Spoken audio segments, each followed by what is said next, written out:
Kejadian pasal 41. Mimpi Firaun.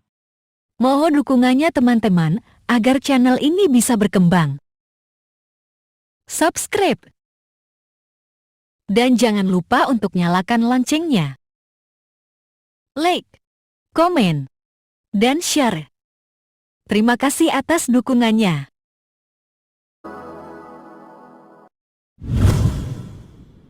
Setelah lewat 2 tahun lamanya, bermimpilah Firaun bahwa ia berdiri di tepi sungai Nil. Tampaklah dari sungai Nil itu keluar 7 ekor lembu yang indah bangunnya dan gemuk badannya, lalu memakan rumput yang di tepi sungai itu. Kemudian tampaklah juga 7 ekor lembu yang lain yang keluar dari dalam sungai Nil itu, buruk bangunnya dan kurus badannya, lalu berdiri di samping lembu-lembu yang tadi di tepi sungai itu.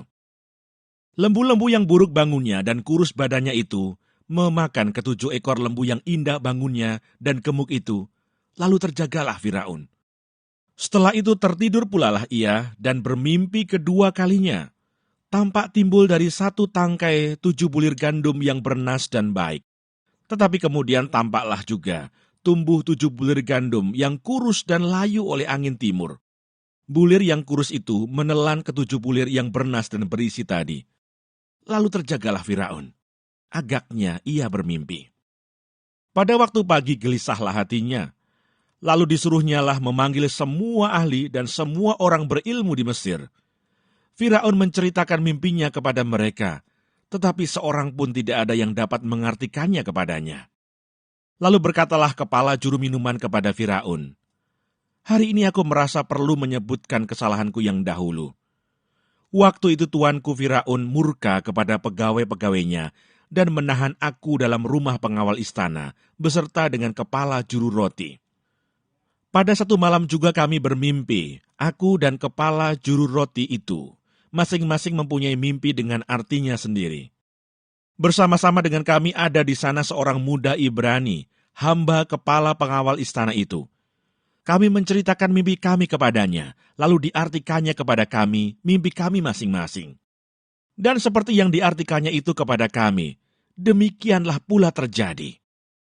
Aku dikembalikan ke dalam pangkatku, dan kepala juru roti itu digantung.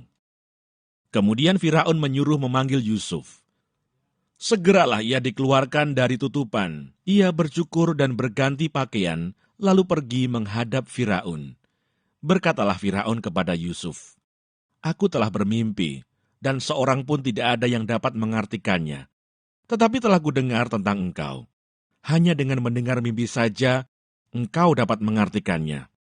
Yusuf menyaut Firaun, "Bukan sekali-kali aku, melainkan Allah juga yang akan memberitakan kesejahteraan kepada tuanku Firaun." Lalu berkatalah Firaun kepada Yusuf, "Dalam mimpiku itu, aku berdiri di tepi sungai Nil. Lalu tampaklah dari sungai Nil itu keluar 7 ekor lembu yang gemuk badannya dan indah bentuknya dan makan rumput yang di tepi sungai itu. Tetapi kemudian tampaklah juga keluar 7 ekor lembu yang lain, kulit pemalut tulang, sangat buruk bangunnya dan kurus badannya. Tidak pernah kulihat yang seburuk itu di seluruh tanah Mesir.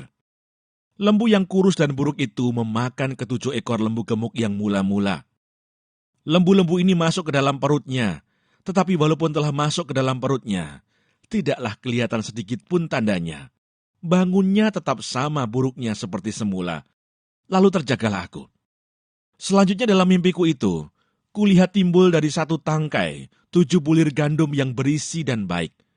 Tetapi kemudian tampaklah juga tumbuh 7 bulir yang kering, kurus dan layu oleh angin timur. Bulir yang kurus itu memakan ke-7 bulir yang baik tadi. Telah kuceritakan hal ini kepada semua ahli, tetapi seorang pun tidak ada yang dapat menerangkannya kepadaku." Lalu kata Yusuf kepada Firaun, "Kedua mimpi tuanku Firaun itu sama.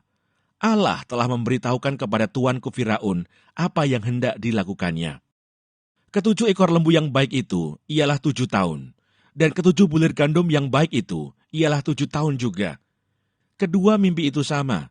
Ke-7 ekor lembu yang kurus dan buruk yang keluar kemudian, maksudnya 7 tahun, Demikian pula ke7 bulir gandum yang hampa dan layu oleh angin timur itu, maksudnya akan ada 7 tahun kelaparan. Inilah maksud perkataanku ketika aku berkata kepada tuanku Firaun. Allah telah memperlihatkan kepada tuanku Firaun apa yang hendak dilakukannya. Ketahuilah tuanku, akan datang 7 tahun kelimpahan di seluruh tanah Mesir. Kemudian akan timbul 7 tahun kelaparan. Maka akan dilupakan segala kelimpahan itu di tanah Mesir. Karena kelaparan itu mengurus keringkan negeri ini. Sesudah itu akan tidak kelihatan lagi bekas-bekas kelimpahan di negeri ini karena kelaparan itu, sebab sangat hebatnya kelaparan itu. Sampai 2 kali mimpi itu diulangi bagi tuanku Firaun, berarti hal itu telah ditetapkan oleh Allah dan Allah akan segera melakukannya. Oleh sebab itu, baiklah tuanku Firaun mencari seorang yang berakal budi dan bijaksana dan mengangkatnya menjadi kuasa atas tanah Mesir.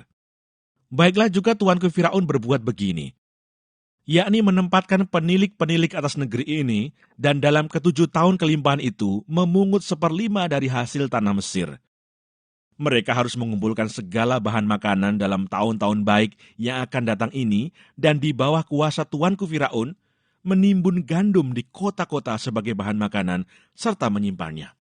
Demikianlah segala bahan makanan itu menjadi persediaan untuk negeri ini, dalam ke7 tahun kelaparan yang akan terjadi di tanah Mesir, supaya negeri ini jangan binasa karena kelaparan itu. Yusuf di Mesir sebagai penguasa. Usul itu dipandang baik oleh Firaun dan oleh semua pegawainya.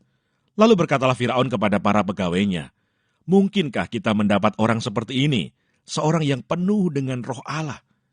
Kata Firaun kepada Yusuf, "Oleh karena Allah telah memberitahukan semuanya ini kepadamu, tidaklah ada orang yang demikian berakal budi dan bijaksana seperti engkau. Engkaulah menjadi kuasa atas istanaku, dan kepada perintahmu seluruh rakyatku akan taat. Hanya tahta inilah kelebihanku daripadamu." Selanjutnya Firaun berkata kepada Yusuf, "Dengan ini aku melantik engkau menjadi kuasa atas seluruh tanah Mesir." Sesudah itu Firaun menanggalkan cincin meterainya dari jarinya dan mengenakannya pada jari Yusuf. Dipakaikannya lah kepada Yusuf pakaian daripada kain halus, dan digantungkannya kalung emas pada lehernya. Lalu Firaun menyuruh menaikkan Yusuf dalam keretanya yang kedua. Dan berserulah orang di hadapan Yusuf, "Hormat!" Demikianlah Yusuf dilantik oleh Firaun menjadi kuasa atas seluruh tanah Mesir. Berkatalah Firaun kepada Yusuf, "Akulah Firaun, tetapi dengan tidak setahumu, seorang pun tidak boleh bergerak di seluruh tanah Mesir." Lalu Firaun menamai Yusuf Safnat Paaneah, serta memberikan Asnat, anak Potifera, imam di On, kepadanya menjadi istrinya. Demikianlah Yusuf muncul sebagai kuasa atas seluruh tanah Mesir. Yusuf berumur 30 tahun ketika ia menghadap Firaun, raja Mesir itu. Maka pergilah Yusuf dari depan Firaun, lalu dikelilinginya seluruh tanah Mesir.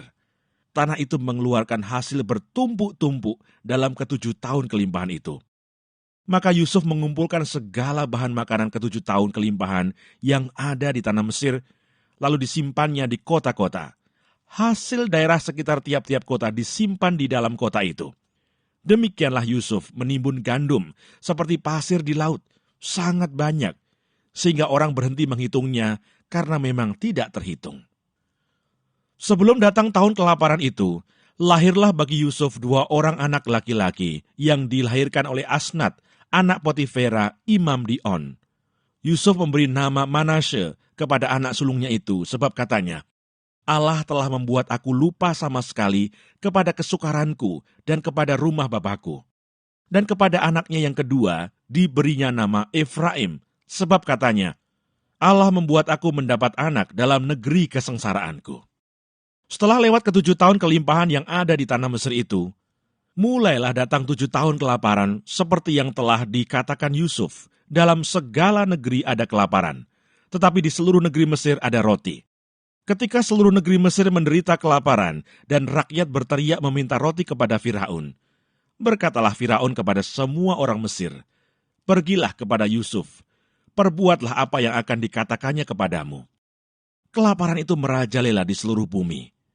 Maka Yusuf membuka segala lumbung dan menjual gandum kepada orang Mesir, sebab makin hebat kelaparan itu di tanah Mesir. Juga dari seluruh bumi datanglah orang ke Mesir untuk membeli gandum dari Yusuf, sebab hebat kelaparan itu di seluruh bumi.